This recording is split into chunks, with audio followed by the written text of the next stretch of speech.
Dixon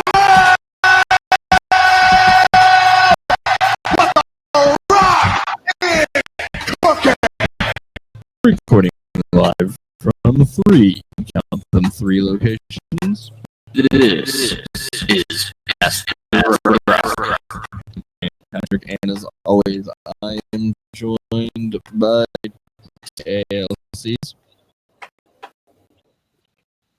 Now, today I learned that the crown jewels in France are not worth as much as an Aaron Gordon And extension.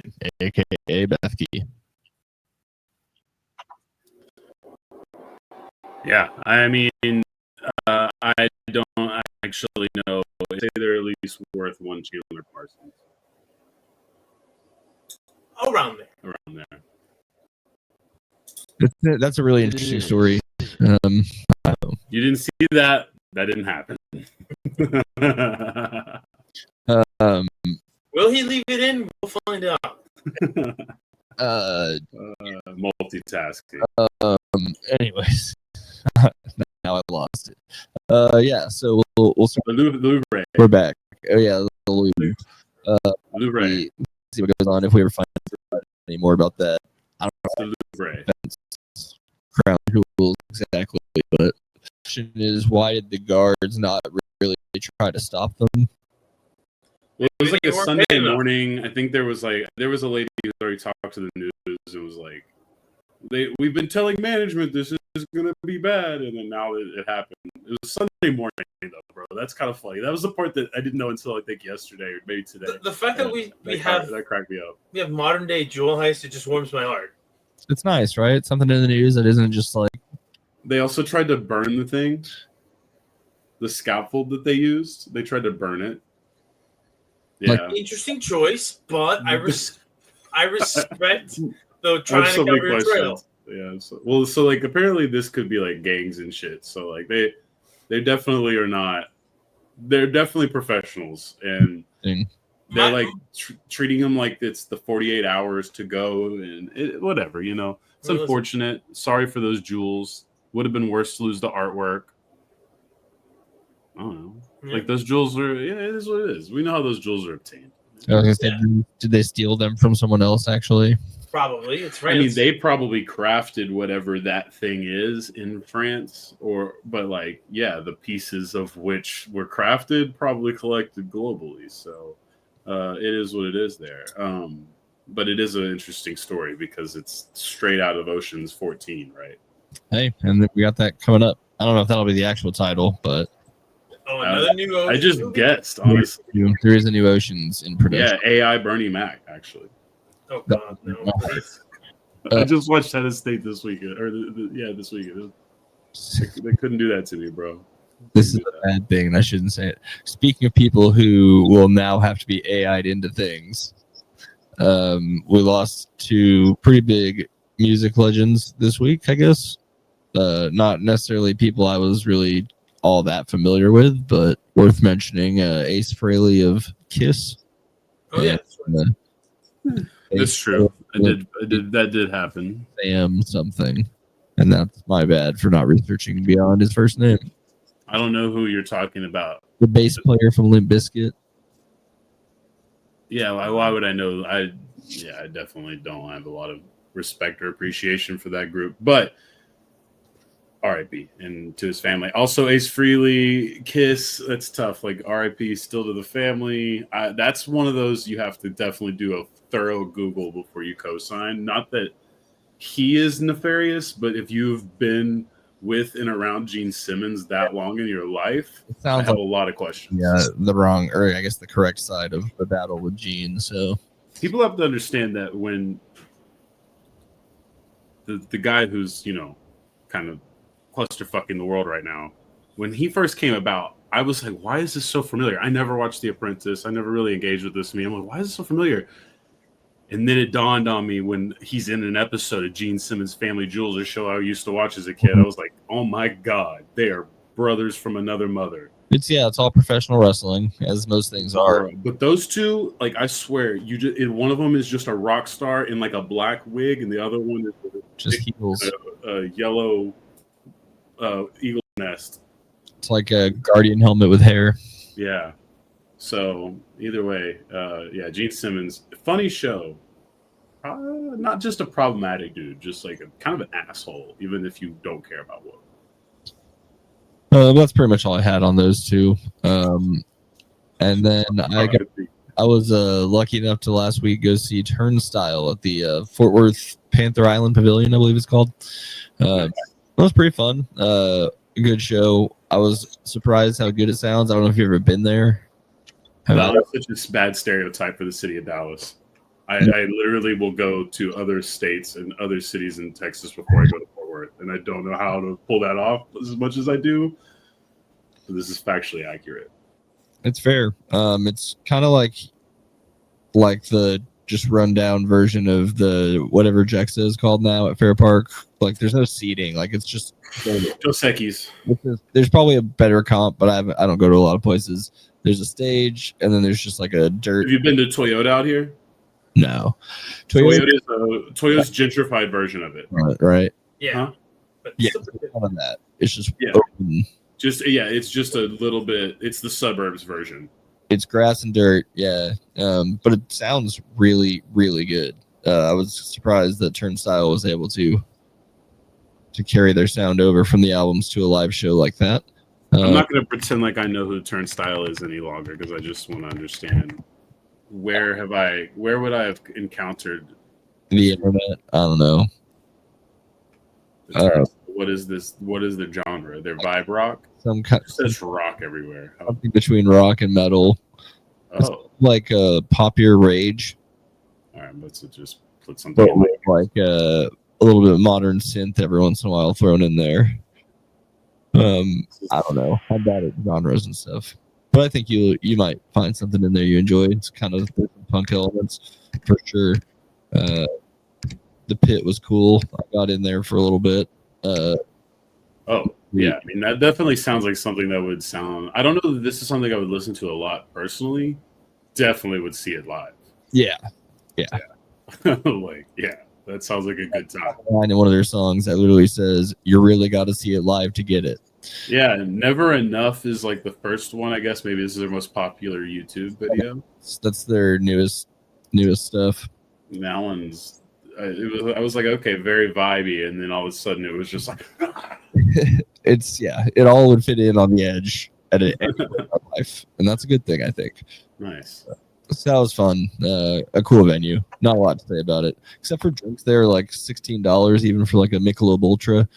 Yeah, it sounds like you were just in Fort Worth's version of fucking the. Oh, okay. This is Panther. Okay, this is where they do that rave too. That checks out. Yeah. I've definitely never been there, but I see where that does look like a sick venue. But I was very impressed by how well they make it sound when it looks like it shouldn't sound good. Is that off the Trinity? That's off the Trinity, bro. I wasn't paying a whole lot of attention on my way there. But yeah, we'll excuse me, sorry. We'll cheat into the next little thing here. The World Series is set and will begin in 2 days. Do either of you know who's playing in the World Series? Yeah, I've been watching quite a bit. Toronto? All right, you both got it. I assume Bethke knew that. I wasn't sure if C's was paying attention. I mean, I'm not, but I just enough. Enough. I mean, at this point, like... Once the Brewers are out, I kind of just stopped watching entirely. But this is, like, I don't know, man. This is, like, turning off the Patriots that one year. You know, and maybe the Raptors, the Blue Jays can pull off it's crazy. You have to be honest with yourself. The Dodgers are literally just making fun of baseball right now. This is the best possible team for them to play, though. I mean, this is the best. Yeah, good luck, Toronto. And I think they'll be fine, honestly. I mean, it's a couple bounces here or there. It's a 7-game series. I think the Dodgers are fucking clown people. You get 7-game series, the Dodgers win 6 or 7 of them.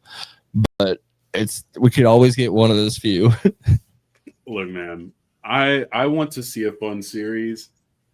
I am not going to be that surprised. I'm not just getting caught away. Like if they just put this thing in and just put Toronto in the dirt quick and ugly, I won't be surprised. And I'm not going to even think anything less of Toronto. I think I think this is legitimately a math problem that baseball is about to just like get slapped in their face with. And I know it's always easy to overreact in the 20s with the Yankees because no one's really paying attention. Yeah, I mean, but like this is just, dude, this is insane, man. This guy's already so good, and then this team just continues to be like, oh, we have a whole. Hold on, let me just fix that real quick. We only pay him $2 million. Oh my god, it's crazy, bro. Hey, man. It's just absolutely crazy. But they don't win every year. This just might be one of the years they do. This is the first back-to-back, potentially, since the Yankees. Is that no? And that's a stat in itself because Yankees? Yeah, this is the last time baseball's had a repeat, and like they needed it.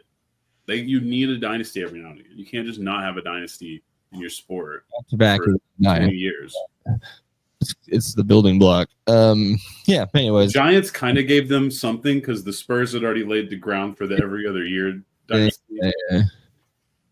But teams, I mean, yeah, the Astros were hanging around for a little bit there. Astros should have been a dynasty, got caught cheating way too quickly into it. Anyways, the Dallas, interestingly, started off incredibly hot and then cooled off, and I don't know what to make of that yet. We're only like 6 or 7 games in. But the last 2 or 3 have been very rough, and I don't know. Yeah, that's not good. Learning the new system, new players. Give us some time before I jump to too many bad conclusions. But it's tough to make a 4th straight conference final. Not many teams have done it. But I wanted to move quickly through some of that because we do have a big night tonight and last night, which brings us to loosely sponsored by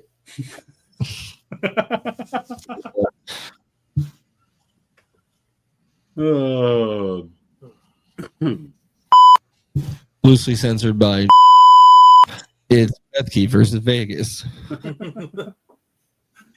Oh, the NBA season's back. Last night there was 2 basketball games, and they were on NBC, the Cock, otherwise known on the cyber streets these days. Our wellness check on Mike Tirico. He's still alive. He's still doing great. Well, yeah, Mike Tirico's about to run the whole show forever. Sunday Night Football basketball edition was solid. There were some funny things. Carmelo Anthony wore a tracksuit. That was funny. Everyone else had a suit on, and just Carmelo Anthony, a really nice tracksuit. Tracy McGrady was kind of bad, even though we've seen him on TV before, and he's been good. So I don't know. It was just boring. Yeah, there was a lot of, I think how someone described it is they'll do a good job of sort of giving you a lot of interesting stuff before the game. Then you get there and it's just sort of, and then once you call the game, it literally was just TNT at that point. Like they basically just took the same crews over. So it was fine. It was fine. I didn't hate it. I actually kind of like that I can just watch it on Peacock. That makes it a little bit easier in some ways. I'm sure that'll get more frustrating as we go. Yeah, I don't know. Last night's games were kind of funny. You have a really fun one that takes the start of the day where the rings and the banner get raised in Oklahoma City.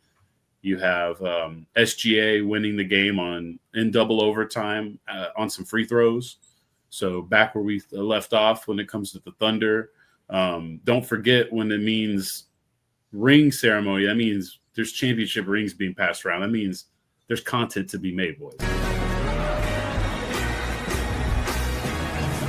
Looking at my bitch, I bet she give your ass a bone.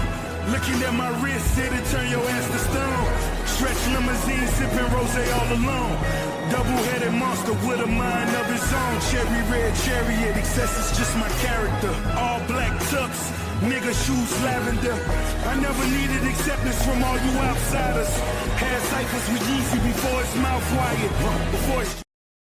He didn't even try to mouth any of that. He didn't seem like he knew it. And then when you get to the part with lavender shoe, he doesn't even bring up the damn near lavender shoe up to the camera. Look, God. I think all right, bud. Would have said low key faded, bro. Yeah, look, Chet Holmgren's a joy. I think you can laugh about it, but all I'm saying is eventually Tulsa's going to look like a Malibu's Most Wanted. Or he was like, I will do anything to not accidentally mouth words I should. That's also a good bet. Yeah, that's fair. And I do have some video evidence, not here, but of him. There's a really funny video I like where he's like rapping, I think, NBA YoungBoy lyrics to someone during a scrimmage, and it's just very. I'm sure he busted that kid's ass, but is not very intimidating prior to then using his God-given abilities. It's part of how you make him feel more shame when you beat him. Yeah. I mean, honestly. But either way, basketball's back. The second game, not as interesting at all, for sure. We ended up having more of a look, it's going to be an interesting season for the Lakers. Luka looks good. I think the 40, best 45 or something like that. Luka had a very nice night. I think he shot poorly from the free throw line again. That's notable. And he and I thought that the defense stuff is still beyond just the get in shape aspect of basketball. But I think for Luka, he did all he could. The Lakers, on the other hand, there's a lot of stuff. LeBron didn't really have, like, he was there. He was with the team. That seems positive. But he was just sort of robot LeBron, and that's very un-LeBron-like. See, in the offseason, apparently. And that's one thing. But I think that's an easier problem to solve. Like, I think that really is an easier problem to solve. Money. I'm not worried about how LeBron's playing in October. Yeah, that's a part of it, too. The thing that is funny, and the thing that Lakers fans and then all the NBA curious eyes got to see very evident, is beyond the Lakers' decision-making of their roster, the DeAndre Ayton experiment already going to be quite interesting.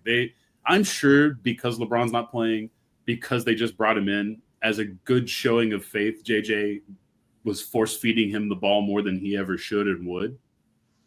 But it was bad. DeAndre Ayton was just about, like, you would think, hey, man, this is your opportunity. You can make they literally, someone, if not the Lakers, would give him a max contract if he just gives a shit and plays hard with Luka, who is going to make his job infinitely easier than he's ever been, even with Chris Paul, who took him to the finals. And night one just it was more of the obvious way of how they got him for free. So we will watch how that one goes long term. But Jesus Christ, that looked awful. Magic Johnson summarized it with this. God damn it, dude. He's the best. There's no one better than that. That back up for me. I'll read it. Yeah. I went to the Lakers game last night and watched my Lakers get beat by the Warriors 119-109. God, I love him, man. But we will break down basketball more in the future. I guess the last note to be noted is that your Spurs and our city Dallas Mavericks play tonight. Cooper Flag starting at point guard for the Dallas Mavericks. Yeah, the Cooper Flag effect pretty much priced me out of my third year straight of opening night with these two teams. We love to see it. I mean, that's a positive thing for the team, and I am very intrigued by this Mavs team. I don't know what the fuck they are, but wasn't dropping that much money for a 300 seat at a basketball game. Which AAC 300s are tough. It's fine, but it's tough. I usually would like to do that with people who don't want to go to basketball, but have never been to a basketball game. At whatever they're calling the Spurs place now, Frostbank, SBC, Alamo Dome Center. I really like what they did in the upper deck. There's just like one giant like party area kind of. Yeah. I think Orlando pioneered that sort of thing too. I really like those concepts. Atlanta, I think, has them there. But I know what you're talking about. It does feel like a slightly larger college stadium. Yeah. I guess I don't know what I've never been to like a nice. I mean, the American Airlines Center is all right, but I've never been to like one of the major basketball arenas. Well, you have to go to like the more state of the art new ones. You'd have to go to Milwaukee, or you'd have to go to San Francisco. Yeah, or wherever the hell Oracle is. Yeah, San Francisco. Your aspiration into it. Into it in LA. All right, so we're here to talk a little Vegas. They're gonna everyone's gonna gamble, gambling. Adam Silver said that he's gonna try to He said, but gambling's bad, but only when it affects me. When it affects you guys, that's your problem to deal with. So we're going to look at it here. I've pulled up the 6 man of the year odds. This is not all just DraftKings, although primarily they're on there. This is BetMGM. This is ESPN Bet, FanDuel, blah, blah, blah, blah, blah. Looks like it came from Vegas Insiders. Yes, that's where it came from. Thank you. Yeah, it was. I just wanted an aggregate of Vegas's opinion on the 6 man, and I was just going to briefly give you guys my opinion, and maybe you can put money on it, maybe you don't. I don't give a shit. It's free country. Go ahead. Yeah. So DeAndre Hunter seems to, and I don't also, if maybe you can explain to me why they're listed here twice in a lot of ways and times. I don't really understand what the point of that is and what affects the fact that they're ranked on here multiple times. Wait, who? You'll see multiple repeats of people, which is fine. I only wanted like the top 5 guys anyway. So That's weird. Yeah, I don't think Well, we're. it's clerical errors or something. Well, it seems like there's different odds for different things, maybe too, that I'm not understanding because there's different odds for DeAndre Hunter, and I'm not sure if I understand why. There's like a finalist option and a But I don't. option. Yeah, and I also I'm pretty sure this is this year's. Ty Jerome also got to remember where he went off to because I think that was Memphis. Who got Ty Jerome? Yeah, he's in Memphis now. So, I think Nas Reed is a better play here than DeAndre Hunter. DeAndre Hunter's probably going to end up starting a decent chunk of games. They're missing folks already in Cleveland. So, did he start tonight? That is probably the best question I can ask myself. If he didn't start with a bunch of people injured, that does kind of tell me that they specifically want him to be in that role. Yeah, I'm not sure why these graphics do it like this, but if you scroll down, which you can't do on that image, but there's like just a straight list, and everyone's only on there once. Okay, well, No, forgive me for not scrolling down. No, you're good.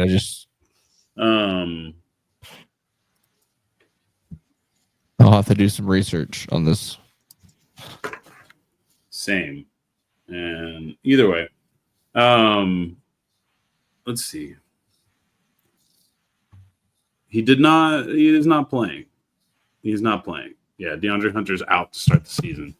So Anthony Simons is an interesting one. I actually don't mind that one. Boston won it last year with Peyton Pritchard at this award, and they're going to need a lot of help, and I don't think they're going to want Simons playing. On the other hand, they're so shorthanded, potentially Simons does end up starting more games than he should.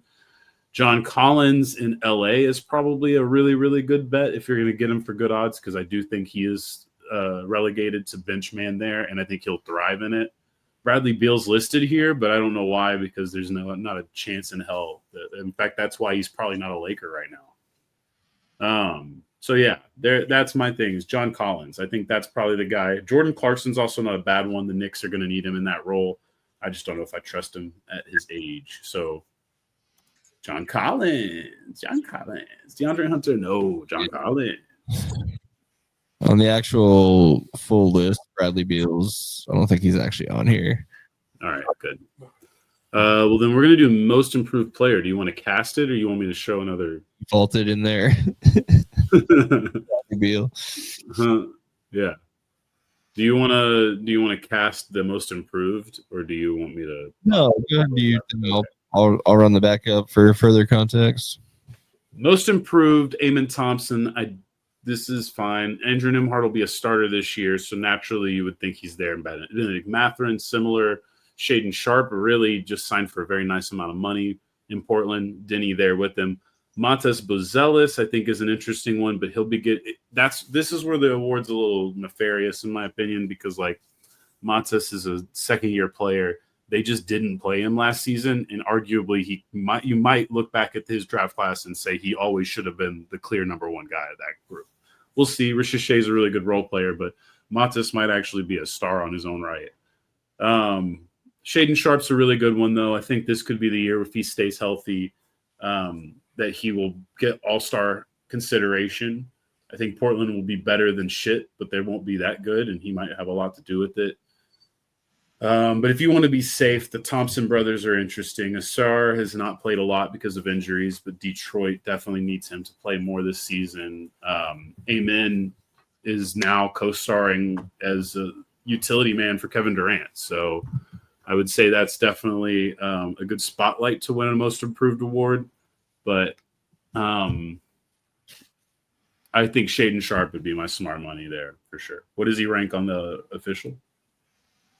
So I think both your graphics and what I'm looking at are last year's odds. That makes sense. There's some of these I couldn't tell which odds have been updated and which ones weren't. And then that's. Well, I still kind of go with Shaden Sharp, but Most Improved last year. I can just give you straight bet MGMs. This is that's fine. And Maxey, yeah. So Maxey was last year. So again, we have back to the guys who have just kind of bloomed into stars award, which is fine and just not how I necessarily interpret that award. Yes, do you have those odds more updated? 1 second.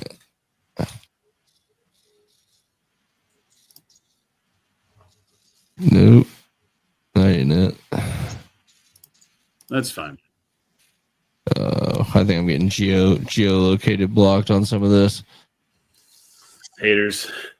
Absolute haters. Well, not to belabor, I still think Shaden Sharp might be a good one to go with. For all the reasons I said above. I don't know who his competition would be. Montes Buzelis couldn't have been last year, though, because Montes Buzelis was rookie.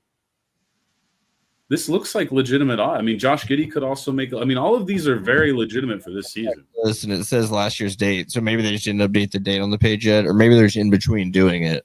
Yeah.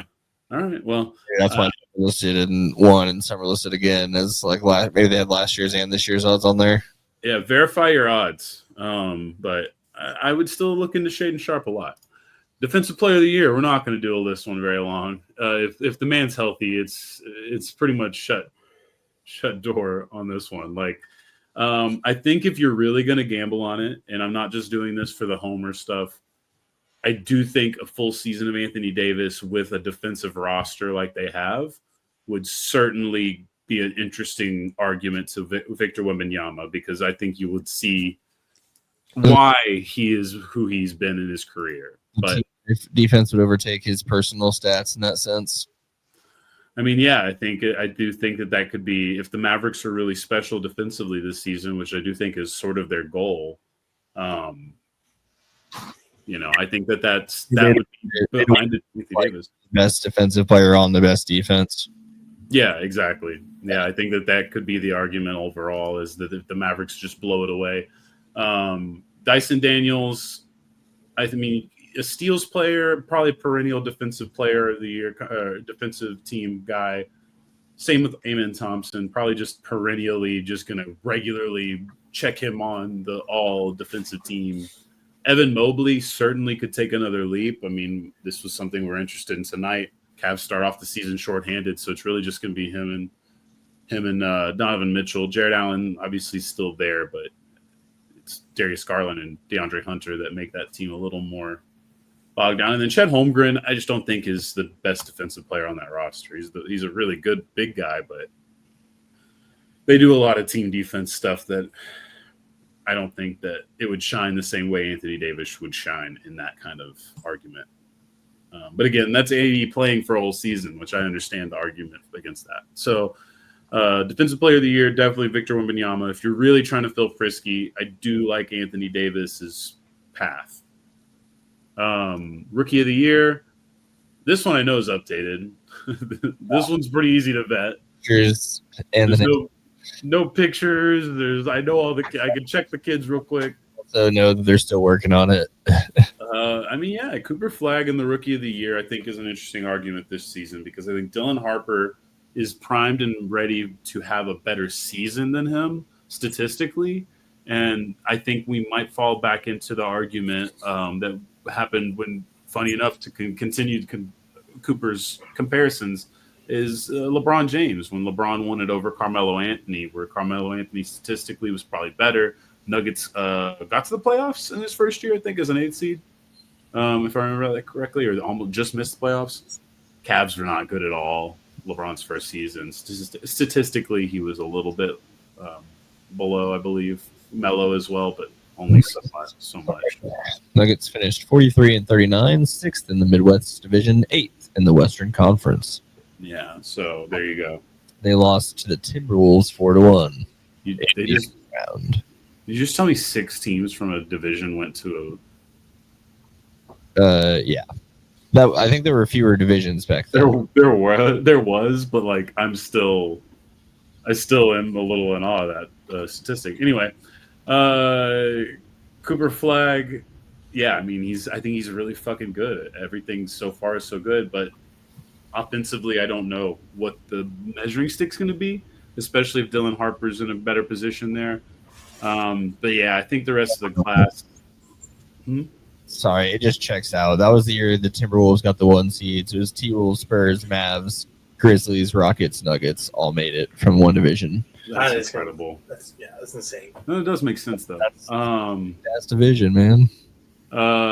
So Cooper Flag, Dylan Harper, those are fair. Ace Bailey, no, I definitely don't buy into the Ace Bailey. Like, I don't think he's a bad player. That doesn't feel like a good bet.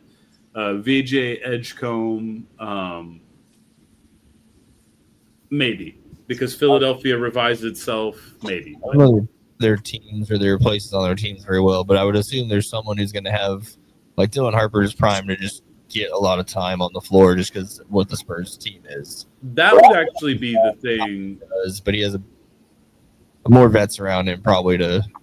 Well, that's the issue, though, with Dylan Harper is does he get on the floor that much, or in what capacity is he on the floor? I do think he'll play, obviously, but they're going to have to figure out how to play with 3 point guards, but 2 of them possibly combo guards, but one of them definitely not a combo guard. So there is a little bit of question marks when it comes. And I think Jeremy Sohan, we'll see, but I think it might be. Yeah, I don't know, man. I don't know if that jersey might be authentic or might be a classic before it's not. My Polish brother. Yeah, Trey Johnson, Ace Bailey, those don't make sense more than just the kid. Con Knippel, same reason. VJ Edgecombe is your outsider if you really want to make an outsider bet because potentially the Sixers revive themselves and he's a big part of it as a starter and, maybe. And then this is the fun one, the MVP. Obviously, there were some people who felt like Shea didn't necessarily need it last year, but that he was rewarded for being the best player on the best team. And he was, so that's fine. Nikola was going on 4 years straight, I think it would have been, had he won. So obviously there's plenty of people that expect him to pick back up. That's definitely possible. It'll most likely statistically be in the argument. And I do think the Nuggets got better in the offseason. But I do think that the narrative behind 2 guys here is very, very good. And then one guy, again, is sort of an extension. Luka Doncic, Giannis Antetokounmpo, same argument, different player, really. Luka has more emotional narrative that he can put into it from the trade and the losing weight and the blah, blah, blah. But ultimately, the Lakers are still a year, in my opinion, away from convincing me of what their future with Luka is going to look like. And I think he probably knows that. And I think that makes him a good candidate for the MVP, but it also doesn't make the Lakers all that good. So then I do wonder if that hurts him. Giannis is in an unfortunate situation where his team has done the best they could to retool, but essentially his star player tore his ACL or tore his Achilles, and they just kind of had to get rid of a bunch of money and retool it into whatever players they could get. They did fine. Prince Walter's back goes out, and that smart move doesn't look as smart anymore.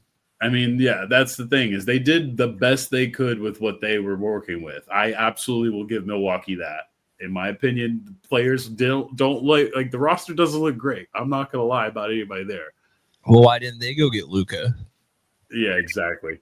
So I think both Luka and Giannis have similar arguments, different players, different teams to some extent.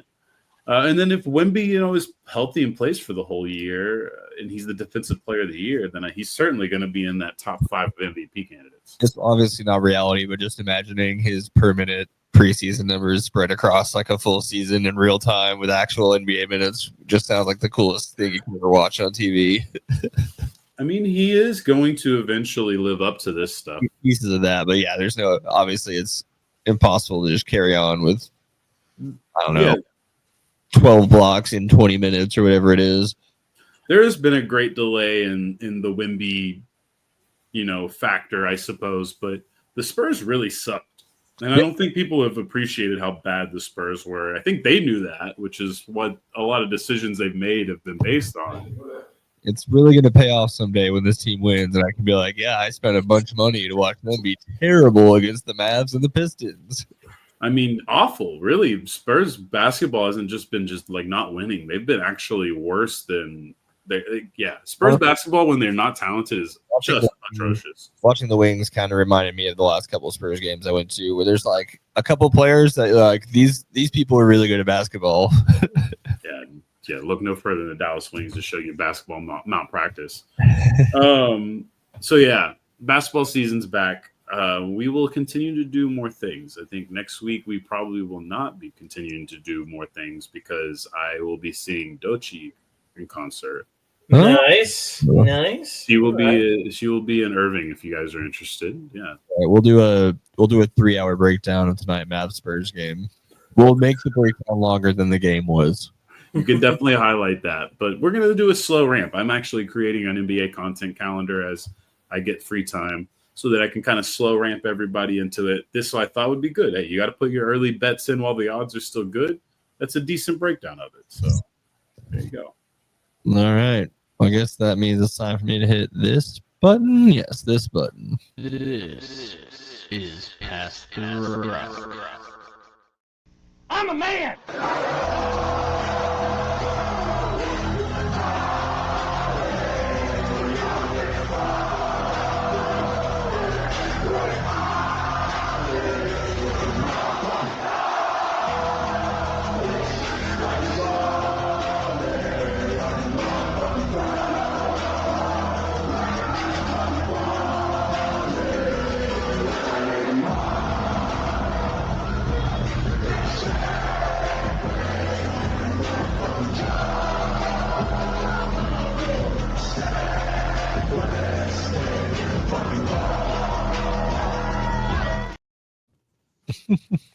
That's right. It is time to talk about college football.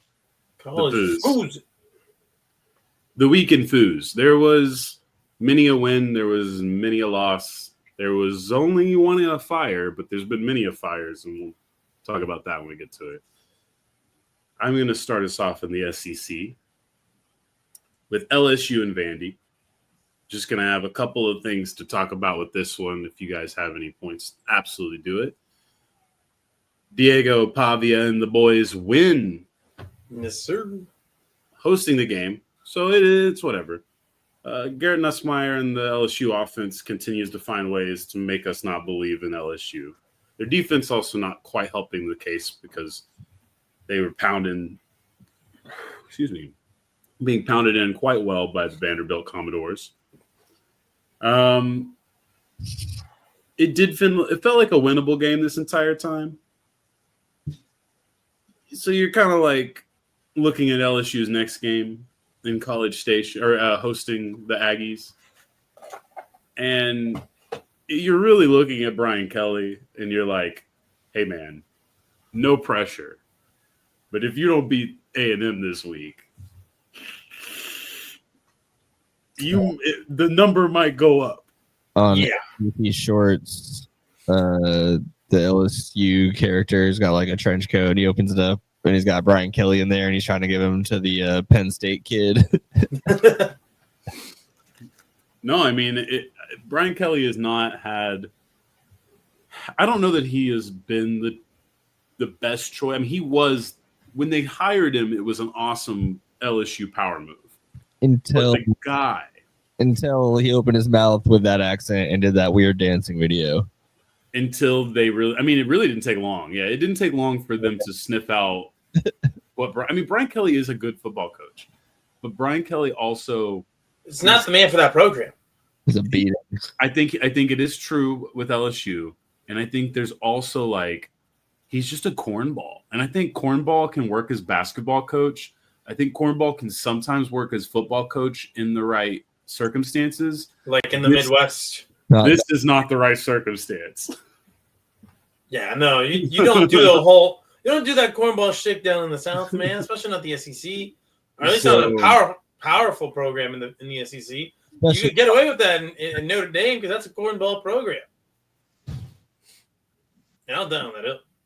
Yeah, I mean it's not good. It's not a good look, but I do actually favor them quite well with the Aggies coming in. We can get to that.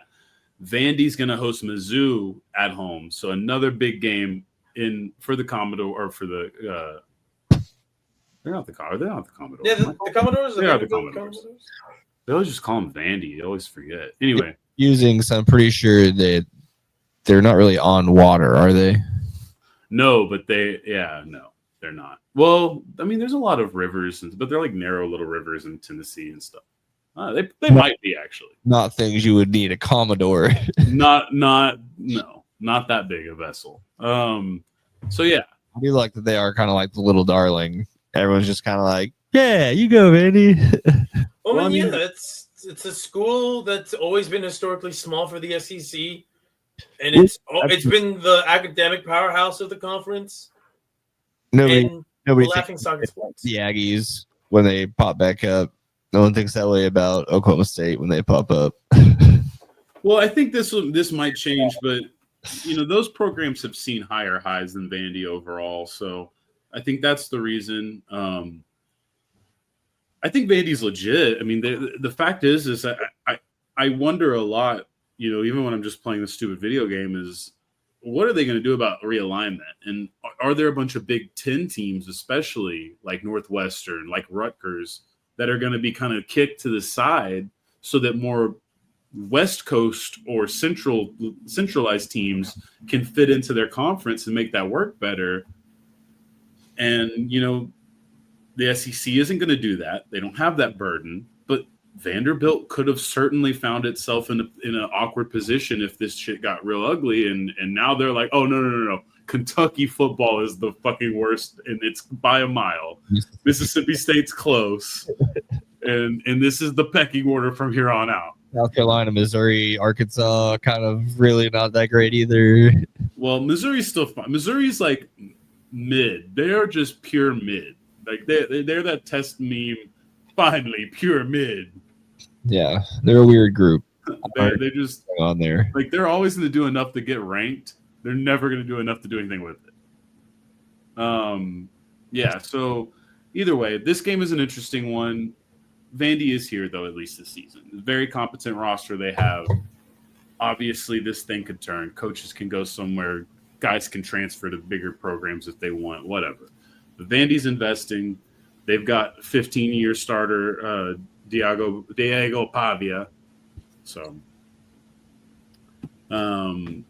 moving into the less interesting stuff from the SEC, Oklahoma beat Scar pretty well, 26-7. Slow start for the Sooners, but then they were like, we could run the football. I screwed up. And then they did. And that pretty much resolved that game. We will probably – I don't know if I decided a game of the week. We can all decide one together at the end. But Sooners hosting Ole Miss. That could be good, but I don't know. That's just – maybe it's aesthetically. It's just not a matchup that catches my eye. Lane's got to win, and Lane's effect on the conference is good. I like that Lane Kiffin has turned, in my opinion, single-handedly helped turn the SEC into 40 to 30 games. But he was on the other side this past week because the Dogs beat him 43-35. Georgia. Sorry. No, go ahead. 2 ranked matchups this week, so. Yeah, it's a casual week, I would say. Ole Miss, Georgia. Not necessarily something that I would expect, but I guess here we are. Kirby Smart and Georgia Bulldogs just regularly winning blowouts.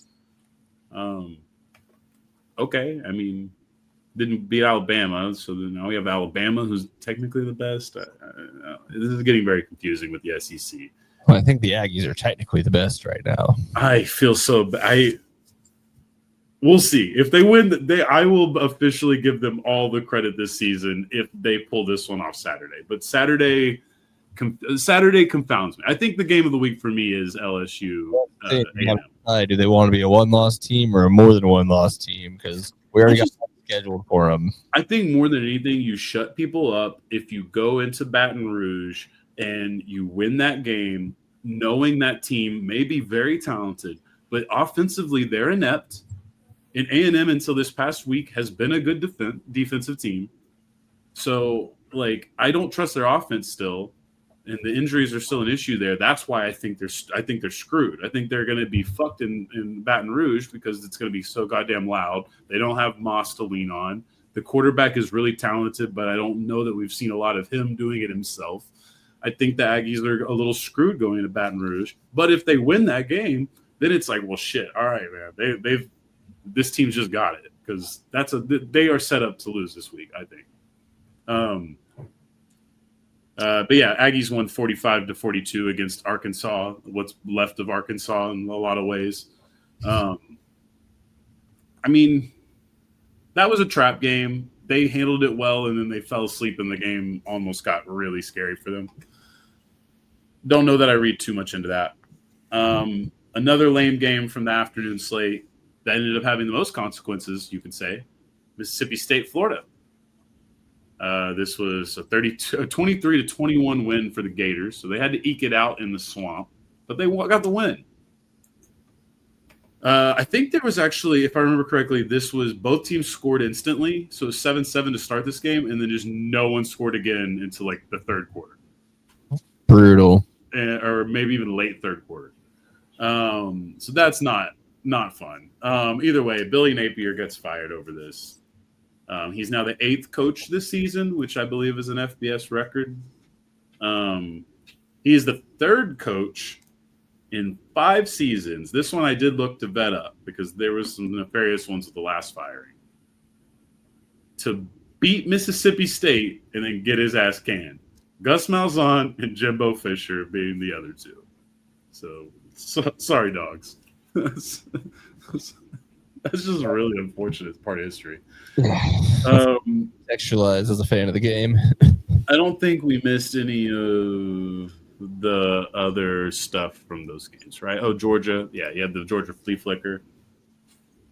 I just want to make sure because I'm getting to Tennessee here.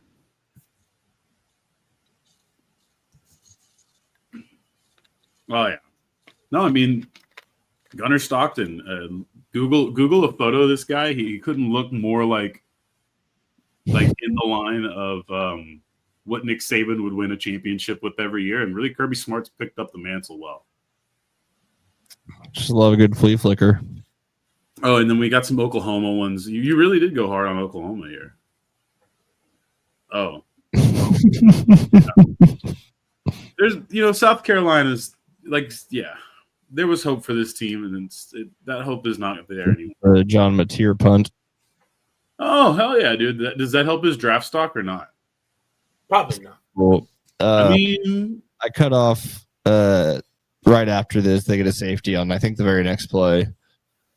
I mean, if you're Jerry Jones, I'm not saying he's in the market for the quarterback, but like if you're a cheap guy or you're the Bengals, right? And you're like, I can get a quarterback and a punter. Hurt. I'm just saying. I don't know. I just think that was funny. All right. So then, yes, getting into games that actually were more consequential. Wait, we did miss one clip from another game earlier. Let's go ahead and see the no, yes from LSU. Right.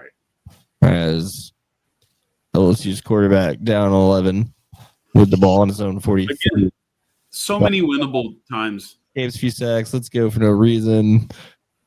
And then somehow that no tackling to a touchdown, I believe. Yes. No, I mean I'm literally in my notes like, okay, well, LSU's gonna win this game. They don't deserve it. They're gonna win this game. They're gonna win this game. And then the fact that they didn't, it just I don't know, man. Brian Kelly, man. Also, LSU white jerseys, one of the best in all of sports and all of football. Just interesting. So people think the same thing about the Bengals, right? The white uniforms? Yeah. It's fine. They're fine. Yeah, I mean, they're pretty cool. I just think LSU's is better because it's similar to why the Laker white and gold and yellow is good, because it's just all white and you get a good little accents of these color pops. It just looks good. It's just nice. It's just facts. But anyway, Tennessee Bama. We had not much of. I wouldn't call it a super competitive one here. We'll start with your highlight. We have the pick six, where it's still in. I mean, this is the competition of the game. This is the moment where you have to deliver. That's not how you deliver. Definitely not. But this is also classic Tennessee. And it just leaves you looking like that. Look at Seth Luttrell. Well, goddamn. Look at this guy. Oh, my God. What is his mouth is there? Just completely agape. It's easily one of the most tragic. Let me just run that back one more time. Let's just read this one up. All right. Motion. All right. He's motioning. All right. Oh. And the worst part is like, if you've never seen this clip before and you watch it just from the beginning right here, you're seeing like, you really think he's going to throw an interception to a second guy. That's how you think that the first dude has got the interception. And really, it's the second guy all along. Not great. Vols, not. I mean, it's a tough one to win in Tuscaloosa. Ty Simpson is now QB number 1. So, Caesar, if you haven't done your Ty Simpson film, you're going to go ahead and get started on that, because I think, and I'm serious, I think he actually is consensus number 1 by this point, and that's probably not. Don't think he is right now. At least to some of the ones that I've been keeping a track of. Pull it, please, real quick. Let me know, because I am struggling to find the ones that you're going straight on just pure talent alone with Sellers or something.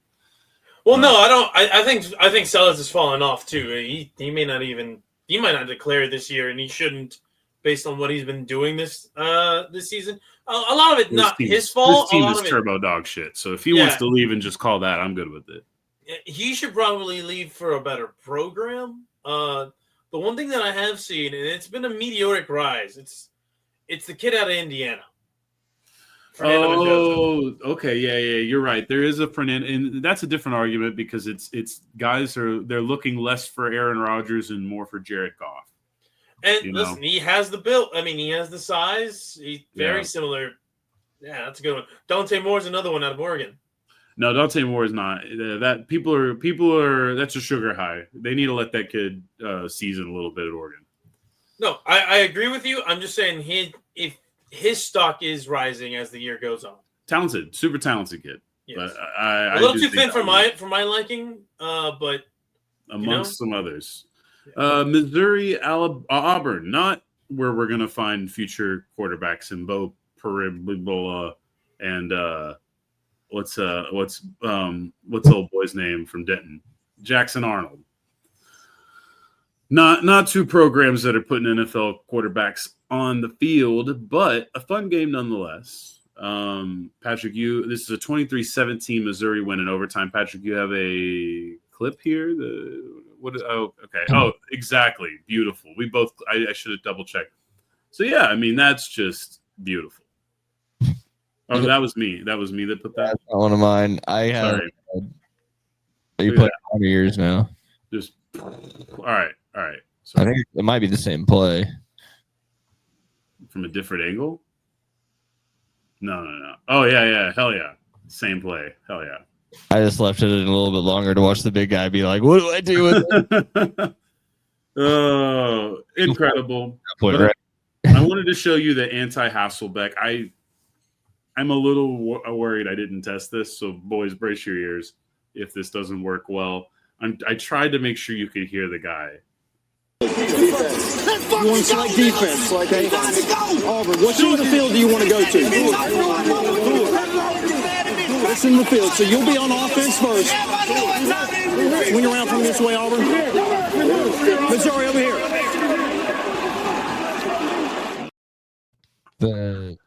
The guy who's actually holding the mic is just staring at that guy like, come on. We're trying to get this done. Dude, that was awesome. He was like, oh, I'm trying to get home before my mom. I didn't really catch on before my mom. He's just, yeah. I mean, that's elite shit talking. Next time, send me the clip and I'll try to run it through something and see if I can't get a transcript out of it. Nice. Okay, yeah. He did it. I did enjoy it. It was hard because he's obviously very like animated, so the mic does not pick him up clearly unless he's sort of stationary-ish. And yeah. So, but either way, I liked it, and they won. So the anti-Hasselbeck, he called the shot. Yeah, I think that's all we have. Like I said, Missouri Vanderbilt. We will be watching. All right, now it's time to do it. Last SEC team to talk about. Texas Longhorn football. They did win the game. Factually, that's all I said they needed to do last week, and I had that low of expectations. And yet somehow they fell right under them, but still, again, got the win. So what do I know, right? What the fuck do I know? This is how it happened. I'll do it. That's kind of stuff really, when you go literally up one team. By the way, starting safety broke his finger on that play, or thumb, or whatever. They needed it. Texas also lost yardage in the overtime and then kicked the field goal to win. Look, they might have out-yarded us by 3 times. They might have third down converted us by like 10 times. But they didn't outwin you. That matters. There's a stat that I found on Twitter where I think Texas. Oh, there's a lot of subjectivity, and it's really bad when you barely beat a bad team. Texas ranks like 120 something in some Rushing blocking metric. Oh, yeah. I don't know specifically, but I think that says all I need to say. I'm not assuming that person put a nefarious stat because I don't think it was a Texas home or anything. I mean, that's a statistical anomaly because Banks is one of the best rookies in football right now. They lost a lot of guys in the process of the draft this particular season. Was it not 3 offensive linemen, or is it 4? I think 3 starters, right? There was at least Cam Williams, 2 Calvin sure. Banks, and I forget who the other guy was. So here we are. I think it was the center, right? Didn't they have wasn't there a center this year? Anyway, yeah, I mean the offensive line is putrid, and not to say that that's to like cover Arch Manning and try to make it seem like he's not the problem. It's hard to know exactly if he's literally running for his life all the time, you know? I would say they're all part of the same issue, and that's a little bit of coach speak, but it's true because if like the running game is this talented and it's not doing anything. Hayden Connor, the guard. No guard. Yeah, okay. it was the 2 tackles, Calvin Banks, Cameron Williams, guard, Hayden Connor.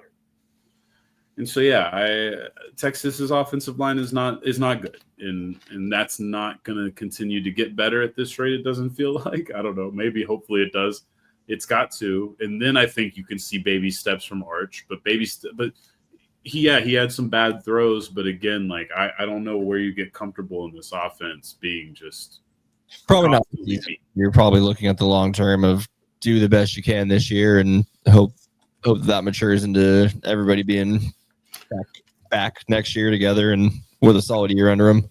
I think the short term is impossible to ignore because you have Vanderbilt, you have Georgia still on the schedule, and then finally Texas A&M. You're not ignoring it. You're just not. You don't have that number 1 in the nation national championship expectation anymore. So now you can. But you also don't have the luxury of being able to lose those 3 games anymore either. If you're Sark. I mean, yes, you probably could survive it, but you would go into the hottest hot seat ever, and you would have had begged for your life throughout the entire offseason for it. Like it's true though. Like you've done a great job for the program, but the expectation is now that Texas wins close to 10 games a season at worst, 9 games, whatever, and you just don't have the luxury of losing 5 or 6. No matter what the excuse is. So good luck for the offense. It's not going to get much better. I mean, Mississippi State is obviously not a juggernaut, but they've been really competent in every game they've been in. So I definitely don't look at them as I look at them as more superior to Kentucky. So I'm like, okay, fuck. I don't. Florida. Huh? I said, what about Florida? No, Florida is a really good football team that clearly had a lot of baggage. A lot of baggage. You know what I mean? Like, yeah, they had a hard schedule, but there's a lot of NFL dudes on that roster, both this season and in the years to come. Should they keep the band together, I suppose. But Florida was not a well-established program, and I think that just showed quickly. But that's out of the SEC. Big Ten is going to be quick and easy, painless. I don't know if you got any clips. Let me know if you can look. Oh, you have some Wisconsin, Ohio State ones that I definitely did not note down. Washington, Minnesota, Nebraska, Minnesota. That was on Friday night. That was not a good game for Matt Rule's Penn State odds. 24-6 Golden Gophers, man. So Minnesota might be a little sneaky one in the Big Ten this year. 9 sacks on Patrick Mahomes Jr. And 9 times. He got sacked 9 times. Yeah. Not good. The Minnesota running game also. We need to respect Minnesota Gophers this year. Washington, Michigan. Michigan does it again, dude. Just another boring 24-7 win. This is how the Wolverines win games. It was a 7-7 game until there was a minute and 20 seconds left in the third quarter. Just for fun here. Nice. Michigan getting a fluke interception. And this is when it's already been decided by a quarter at least. It goes through the receiver's hands onto a fallen down Michigan defender. I love it. Put that one on the highlight reel for the NFL scouts. That'll get you a good awareness rating in the game, that's for sure. Exactly. You have anything from USC Notre Dame? Future Dallas Cowboy Jeremiah Love put on a show. No, I do not. The Trojans pretty well. Notre Dame looks pretty damn legit today. No, I watched that yet. All right. Well, yeah, watch Jeremiah Love and Notre Dame. Please give the ball to the other running back as much as you give it to him because I got plans for him at the next level.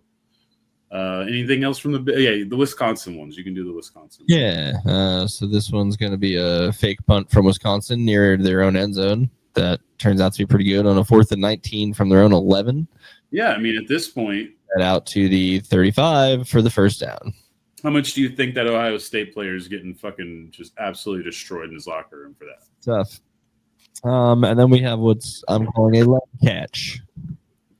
As the ball goes between the receiver's hands, but lands between the knees on his way down, and he manages to keep that thing in there. Someone save the Badger program, man. I forgot how long he slow rolls that. One more look from the behind angle. Just sits between the legs, never hits the ground until right there. But that is allowed. He has control of it through that, I think. Yeah, no, that is allowed. There's a lot of really goofy ground rules that do come in play, and I've seen worse than offenders than that this season. ACC. We start off with an upset. The Miami Hurricanes. Everyone said they were the best team in college football. I even said they were the best team in college football. And then Carson Beck was like, I'm the worst quarterback in college football. 4 interceptions? I don't remember, 3 or 4 interceptions. 24-21, Louisville wins this. Louisville's a good team. Good quarterback, interesting future. A penalty basically saves the Miami Hurricanes in this game at one point. Immediately interception thrown by Beck. You get this incredible play that I think was all over SportsCenter where there was a fumble recovery. Boom. Back in the game. Yes, the 4th interception. Not 1, not 2, not 3, but 4 interceptions from Mr. Carson Beck ends the game while they're driving with 30 seconds to go and only down 3 points.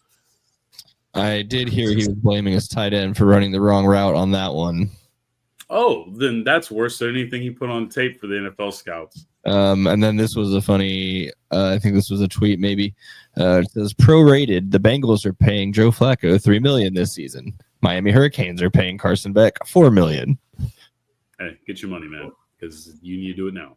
You're about to be taking a one whatever year deal to go be on the practice squad, and you don't think he'll at least get a Quinn Ewers little 7th round pick? No, I mean that's probably more fair, but I don't think Quinn ever had that kind of bull. Like if he's also going to come in this and just continue to be a D, because like he's already got diva allegations way more than most guys do. So that's not good. To add to the diva allegations and to play like shit, you're just not asking to get drafted at that point. Because the NFL dudes love that. They love to prove a point. Also Friday night we had North Carolina and Cal. Cal, the worst 5-2 team you'll ever see, but it's okay. We still appreciate the Cal wokeness. They should have lost this game. Bill Belichick should have a win in his pocket. Really would have been the first big win of his program. And I don't know, man. Maybe Karma's trying to tell him something. It's a bad week for him. Maybe Karma's trying to tell him something here, guys. I mean, look, yeah, Cal still gets the ball. There's a little bit of Des caught it with the after effects here, but ruled to me because it's like if that can be a fumble, that means he had possession in the end zone. I mean, yeah, I didn't get the closer camera. Oh, no, it's a punch out. Yeah, it's a punch out at the 1. Yeah, I just thought it was a little bit, maybe even at the 2. So yeah, not good. I assume saw the latest Pablo Torre Bill Belichick episode. Oh yeah, I have caught up on Pablo. Did you get a chance to hear or see about any of that? Not yet. They got raw footage from a show that never aired with Bill Belichick and Matt Patricia. No, that aired. Oh, did it? Okay. That one aired. Okay. Well, they got like behind the scenes, like raw footage of Belichick's girlfriend just talking shit on a hot mic, and no one ever turns it down. Well, the best part is she's like all the graphic design here is awful and bitching about it, and then they show the website she made for him. Yeah, and it was just like, to be fair, like just the things she's saying on their face aren't necessarily bad. It's the way she's presenting all of it is bad. Like you can have those concerns and bring them up. You don't have to be snarky and do it. We also maybe got a little bit of a taste of before recording. We might have also got a taste of why they like each other so much, with their general personalities being a bit. Yeah, who knew he had the personality of a 14-year-old girl? Oh man, Bill Belichick, what a life! But for the North Carolina football team, this was a good game. Like they could have and should have won the game. So that's a bit better than getting waxed by TCU, who's maybe below average actually. So there you go. Georgia Tech Duke, number 12 Jackets had to take this one down to the wire, 7-7 at half. Traded the field goals in the third quarter, and then the Jackets just kind of did what they had to do. 27-18, Jackets are really good. They're still undefeated, right? That's still a 0. Yeah, 7-0 now. Damn, I did not realize. They're very good. And this was a former offensive lineman. He's now building in the trenches there. He got like a big 5-star recruit there. That was one of his first big guys. He also stole Blake Gideon from Texas to be his defensive coordinator.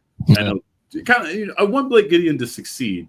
At the same time, I don't know that I want him to be a coach of the Longhorns because there's already too much trigger warning history with him. Not his fault. Great player overall.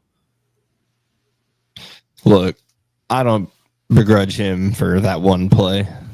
But I'll just always remember. I'll see 15-21 forever in my brain. If I remember correctly, he played very well in the national championship game against Bama. No, he was overall. I was honestly surprised how little of an NFL player he was. But Texas just was terrible at NFL players for a while. Anyway, AO penalty of the year. If you'd like to roll the clip on that. AO penalty. The AO penalty. Yeah, he got penalized for this. These. Yeah. Yeah. Okay. Yeah, that one was an Ayo. Hey, yo. Do you guys all right, so all right, pop quiz. He's supposed to move. Pop quiz. Why was he penalized there? Simulating a snap count. Yep. Yeah. So I don't know. It's pretty funny, right? Yeah. You're not allowed to clap in rhythm right up on the line, so Well, then you can't slap your defensive lineman's ass in a rhythm either, apparently. or just do it at a slower pace. Yeah. Yeah. Well, I don't know. Then that's a bigger Ayo. No, that was AO. And I know he tried to get as far. This is a big guy, so he had a lot of like side hip to work with, and he tried his best, but it's still an AO. What else we got? Clemson, SMU. That was a big one, actually. I mean, we don't have any highlights from it, but we did have an SMU win over Clemson. This took place in mini Death Valley, in faux Death Valley. That's Clemson. There's the two Death Valleys. They call themselves Death Valley, but really it's Baton Rouge. We all know that. Come on, it's LSU, dude. But that one's really a Death Valley. Yeah. So SMU wins, and we're really excited about that for the program, because I think that although it does make Rhett Lashley a very popular name right now, and maybe that's not great for SMU. Florida. Oh, there's a lot of interesting names for Florida for sure. Wazoo and Virginia. Wazoo, just high-level mid, making teams earn it, 22-20. And then Florida State, Stanford. We have a couple of clips here. This one's going to be intense. We're just going to talk through my clips. So do you have one first? There was a late hit. Yeah, you got one right here. Yeah, this is okay, good. We're going to get a nice run and a good slide here by the QB, but unfortunately, it's a hard play for the defender, and it goes poorly for the quarterback and for the defender, honestly. He wasn't trying to do nothing there. That one's tough, man. It's, yeah. When you slow it down, you're like, oh, he had plenty of time, but I don't think he had plenty of time to figure that one out. Just a corpse of a player on the field. Okay. I do like so here you go. This team still had a chance in this game. They did not score on that, by the way. This is their final chance. We're going to talk through it because this is long. So you guys see there's no time on the clock, except they are going to give them 2 seconds because it's a first down. So technically they get one more play. All right, ready? One more play. All right, you guys ready? See, 2 seconds. All right. Oh my God. Uh-oh. All the way back to the 25. Fucking then just yucks the ball. Nope. How about a penalty? Right? That wasn't an OPI? No. And I could have sworn oh my God, the toss in front. And he didn't get in. Florida State lost this game. That is some ball don't lie. Florida State still lost this fucking game. So Stanford. Good for Andrew Luck. Can you imagine having money on Stanford and just sweating this out? Oh my God. And then and he's pretty clearly short. Yeah, so close to though. Yeah, that was a crazy one for sure. Not the craziest game-winning play of the weekend though. We'll get to that one in a second. Big 12 first. Houston beats Arizona. Establishes themselves as one of the top Big 12 teams. They're 6-1, 31-28 win. Baylor and TCU went into the lightning delay 3 different times, but eventually TCU won 42-36. They're both basically done. It was just interesting 3 lightning delays. And honestly, TCU was kind of kicking Baylor's ass until those later lightning delays. Then we had maybe the game of the week with TCU or Texas Tech and Arizona State. This game was all kinds of hectic the whole time. So first of all, you're getting the Will Hammond era started in Tech. Maybe not forever, but they've got an injury to the starter. Now they're super 5-star. Oh my God, watch out. This guy's going to change Tech. He's getting his first game.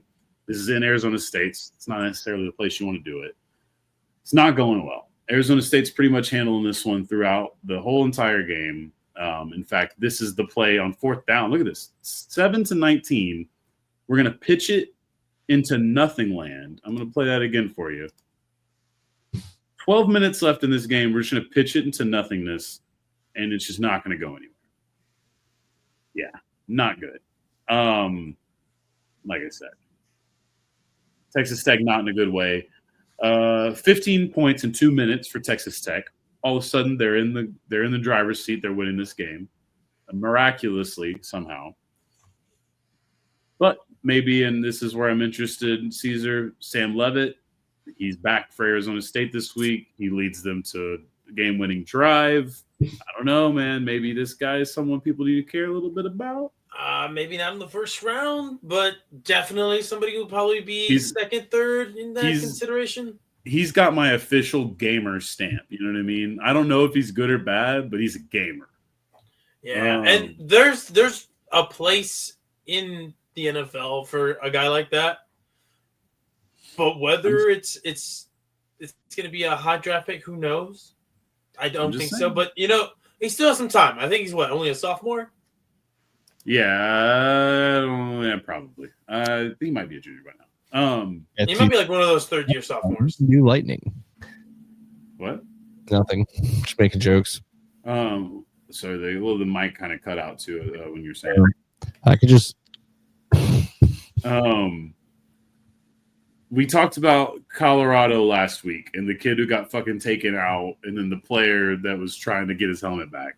Well, Arizona State upped the ante this week. How about blunts on the field? Hell yeah. It's a lot better. I mean, there was also some other shenanigans here, but we're going to start with blunts on the field. Look at this young man just flipping the camera off, just couldn't weigh 90 pounds soaking wet if he tried. This guy right here trying too hard. All right, and then here we go. Texas Tech player got a photographer by the fucking collar. For why? I still don't know if I have context. And then here's the coach after the game doing a little dance in the locker room. To which, and this is really why this guy is one of my favorite coaches in all of sports now. To which he basically, to which this fucking guy said that it was AI. To the point where people even got who didn't get the joke really actually went and found a clip from a few years ago where he was doing the worm at spring training to prove that it was him that was doing spring training. But I think it was pretty obviously always him. Texas Tech loses a really tough one. Arizona State, still the scrappiest team in the Big 12, might fuck around and win it back to back. And then, guys, the Mormons are good, and they're undefeated still. BYU beats Utah 24-21. They might represent the Big 12, frankly. Arizona State's got to go to Houston this week, by the way. And then BYU and Iowa State play this week, so two big Big 12 games that you should watch.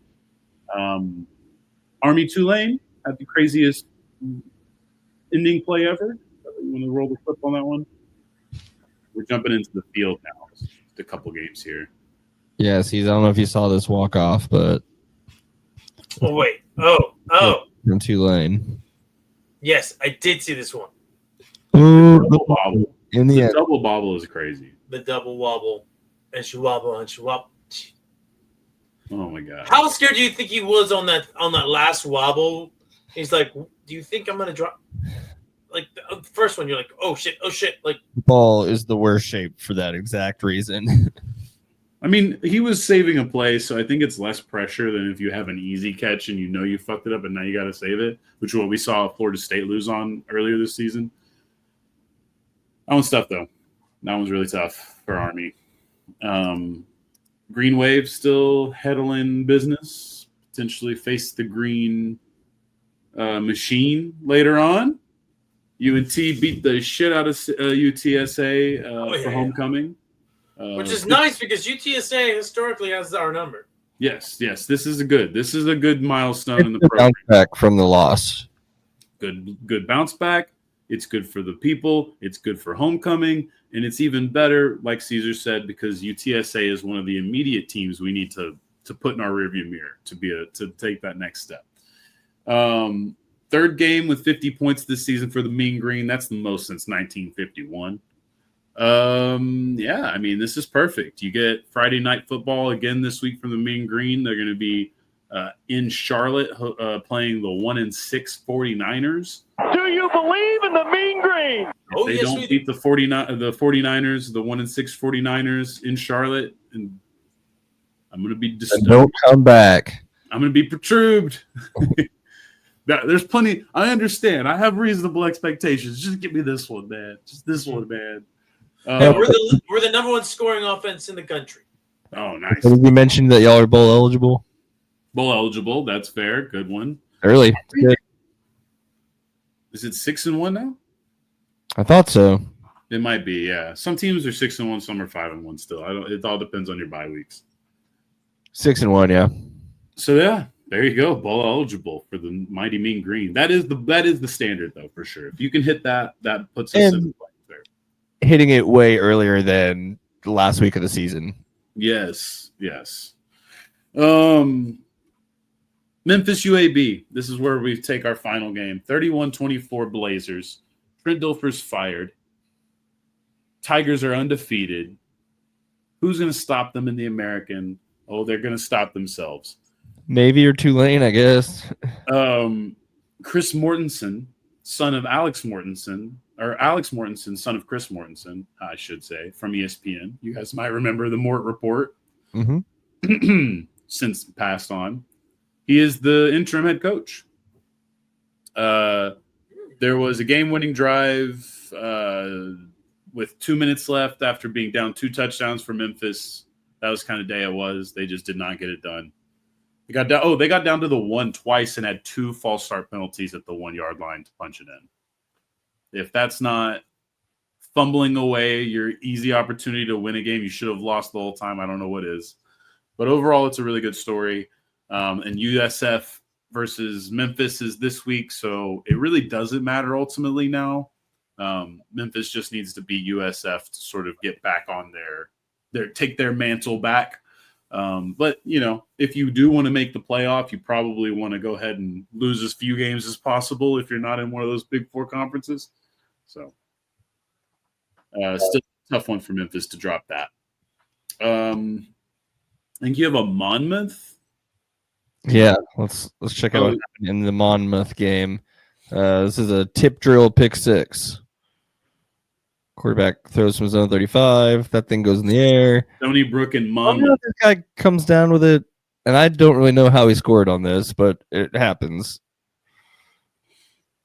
It looks like the other team did not oppose his score very hard. Look at this terrible edit I just did on that. There you go. I like that. That was good. Choppy as hell. Yeah. That was the week in football. Top 25. Indiana's the number 2 team in the country now. The Aggies are 3. We'll see how long. Bama's close to 4. Dogs are 5. The Ducks are 6. Georgia Tech 7. Lane and his Rebels are 8. The Canes only fell to 9. Vandy's 10. Texas got demoted for their trouble. Rightfully. No, I mean, for real. But there's other teams that should have been demoted prior, but that is fair for Texas to be demoted after this week. Arizona State back like they never left. Michigan back like they never left. Louisville only gets to 19 for their troubles. USF at 18 is interesting. Virginia Cavs sneaky 16, and I don't know if they're at all that good. So there's some fun stuff still in the 25.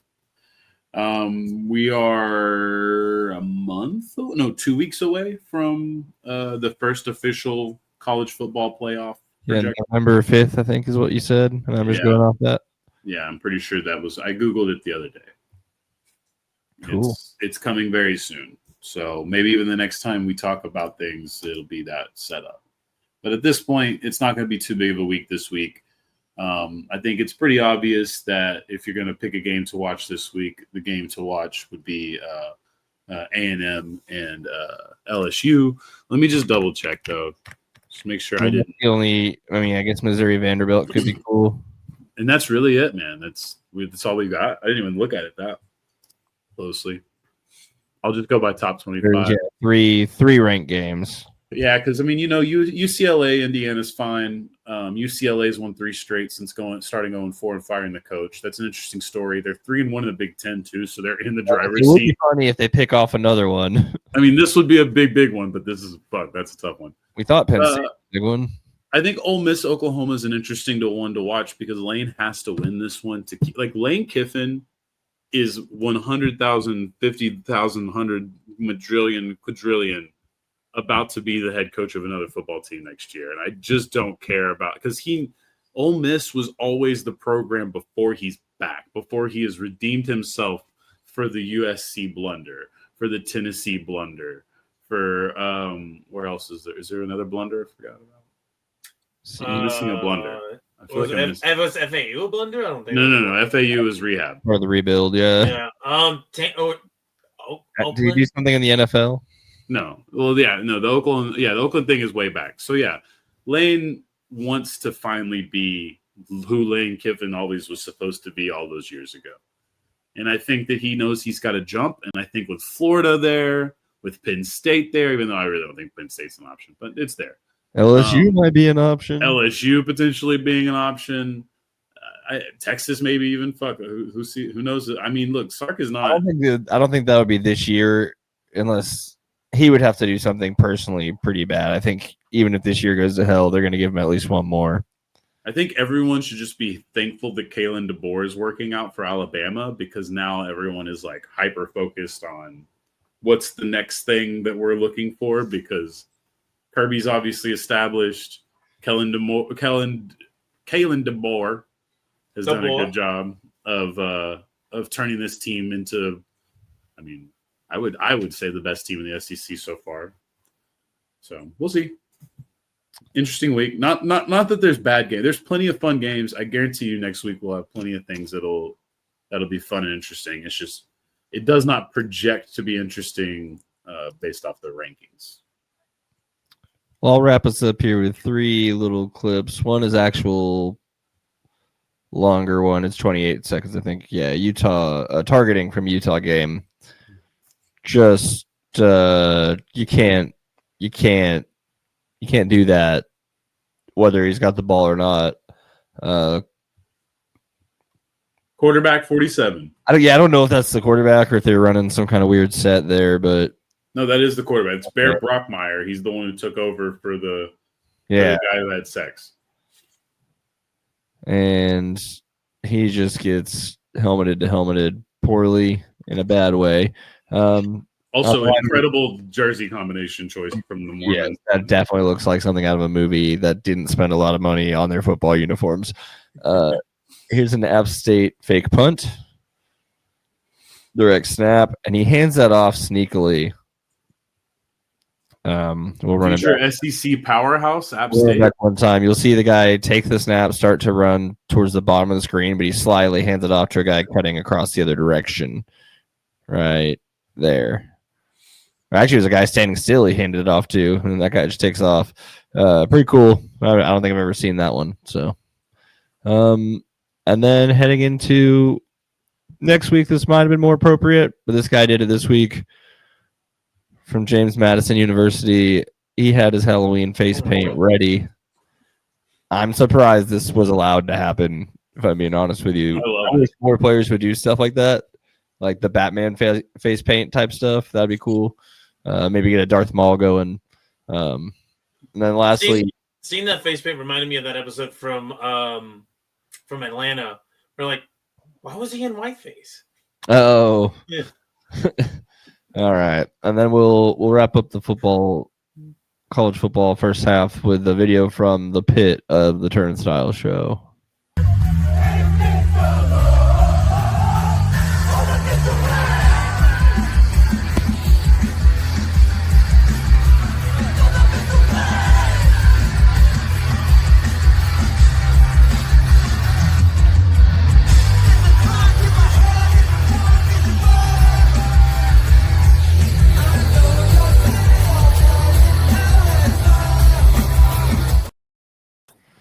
Nice. Yeah, pretty tame as far as pits go, so it's kind of nice because you can still get in there and do stuff without worrying about someone actually just cold cocking you.